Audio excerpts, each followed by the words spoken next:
Bien, on va maintenant commencer la séquence 8 sur les probabilités. Aujourd'hui, on ne va pas beaucoup avancer, on va revenir un petit peu sur le travail que je vous avais fait faire en AP avant les vacances autour des définitions et de ce que vous avez appris un petit peu au niveau du collège. Alors ce document-là, vous ne l'avez pas, ni le document avec les exercices. Si vous avez la possibilité, elles sont en pièces jointes dans Pronote, vous pouvez imprimer uniquement la première page des deux documents.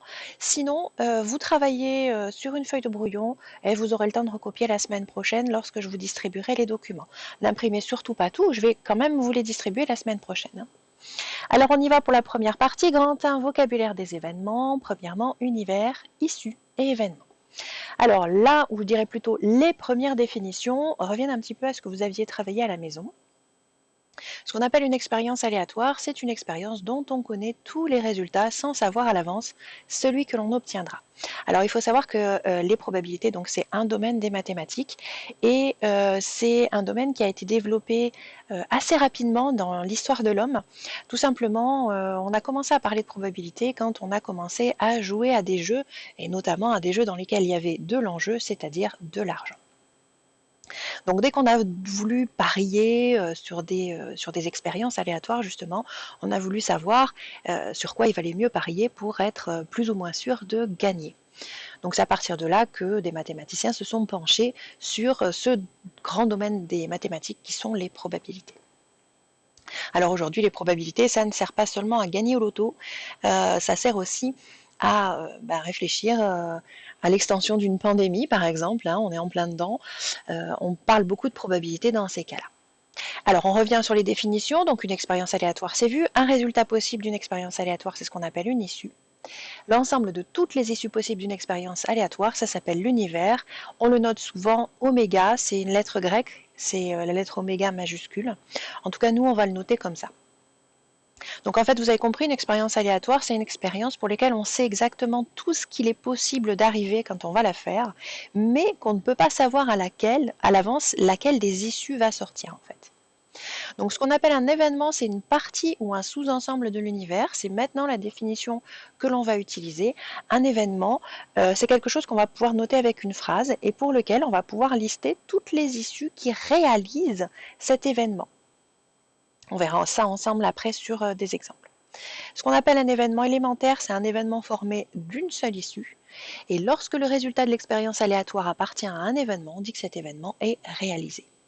Alors, remarque. Deux événements sur lesquels vous avez réfléchi avant les vacances aussi, ce qu'on appelle l'événement impossible, c'est un événement qui ne peut pas se réaliser, il ne contient aucune issue, on le note ensemble vide, le zéro barré en oblique. On l'a déjà vu quand on a résolu des équations pour lesquelles on n'avait pas d'ensemble de solutions, on notait que l'ensemble des solutions c'était l'ensemble vide. Un événement certain, c'est un événement qui est toujours réalisé, il contient tous les éléments de l'univers. Allons-y pour les exemples. Donc on va regarder au niveau du lancer d'un dé.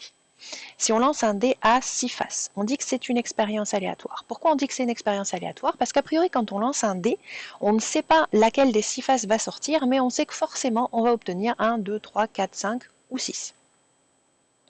Donc, l'univers, eh bien, je viens de le lister.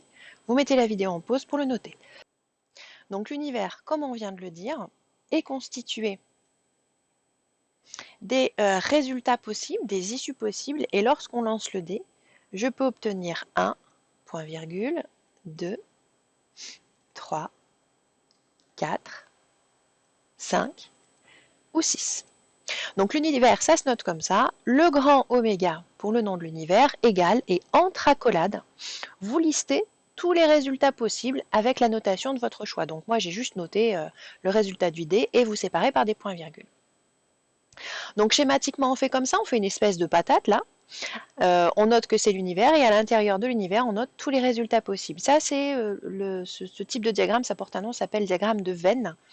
Venn comme le nom de son inventeur, V-E-2-N. Alors si j'appelle grand A un événement, grand A c'est l'événement obtenir un nombre pair. Donc vous avez vu, on le note avec le nom de l'événement, en général une lettre majuscule, on met 2 points et on fait une phrase que l'on note entre accolades. Obtenir un nombre pair, c'est un événement et il est constitué de 3 issues. Vous le voyez sur le schéma ici. Je l'ai mis en couleur A. J'ai entouré avec une espèce de patate aussi les 3 issues qui réalisent l'événement A, c'est-à-dire les 3 nombres pairs 2, 4 et 6.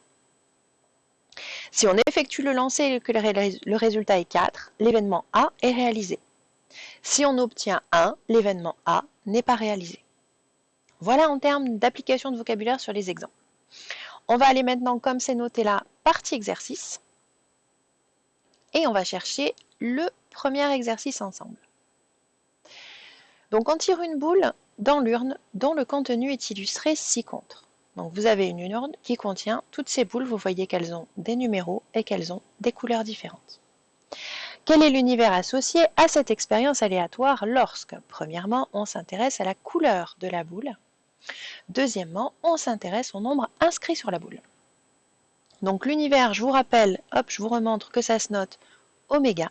Donc nous, on va les appeler oméga 1 pour la première question, oméga 2 pour la deuxième question, qu'on met égal et qu'entre accolades, on liste les différentes possibilités. Donc comme d'habitude, je vous laisse mettre la vidéo en pause pour répondre à ces deux questions et ensuite vous remettez en route pour voir la correction. Alors, normalement, vous avez trouvé deux univers très différents. Dans la première question, on dit qu'on s'intéresse à la couleur de la boule. Donc mon premier univers, oméga 1, il est constitué des 3 couleurs possibles, rouge, vert et bleu. Alors si jamais vous avez noté juste R, V et B, pourquoi pas? C'est vrai qu'en mathématiques, on essaye toujours de simplifier les écritures. Par contre, ça sous-entend qu'avant ça, vous avez écrit, on notera R rouge, on notera V la couleur verte et on notera B la couleur bleue. Pour le deuxième univers, on s'intéresse au nombre inscrit sur la boule. Il y a aussi 3 possibilités qui sont 1, 4 et 2. Donc mon deuxième univers est constitué de 1, 2 et 4. Je les ai classés dans l'ordre croissant. Ça n'est pas une obligation. À l'intérieur d'un ensemble comme ça, l'ordre n'a pas d'importance. Donc voilà pour ce premier exercice. Ce que je vais vous demander pour notre prochain cours, c'est de chercher l'exercice 2 de cette fiche-là que je vous mets à l'écran là. Ça vous simplifiera la tâche. Donc on rappelle ci-dessous la composition d'un jeu de 32 cartes. Donc un jeu de 32 cartes, il est constitué de ce qu'on appelle 4 couleurs, carreau, trèfle, cœur et pique. Alors attention, quand on parle de couleurs sur un jeu de cartes, il ne s'agit pas du noir et du rouge, il s'agit des 4 couleurs, hein, carreau, trèfle, cœur et pique. Ça c'est très important pour ne pas se tromper dans les questions. Et dans chacune des couleurs, on a les cartes roi, dame, valet, 10, 9, 8, 7 et l'As. Alors c'est vrai que l'As, moi je l'aurais plutôt mis de ce côté-là, mais peu importe. Donc dans un jeu de 32 cartes, on s'arrête au 7. Et donc pour chacune de ces couleurs, on a exactement ça, As, Roi, Dame, Valet, 10, 9, 8, 7. Donc dans chaque cas déterminé l'univers associé à l'expérience aléatoire décrite, on va retrouver les deux mêmes genres de questions que l'exercice précédent. Je vous laisse travailler ça pour demain. Vous pouvez aussi commencer à compléter éventuellement votre petite fiche de cours sur les probabilités que vous aviez commencé en AP. Voilà, c'est tout pour aujourd'hui. On se réentend au prochain cours.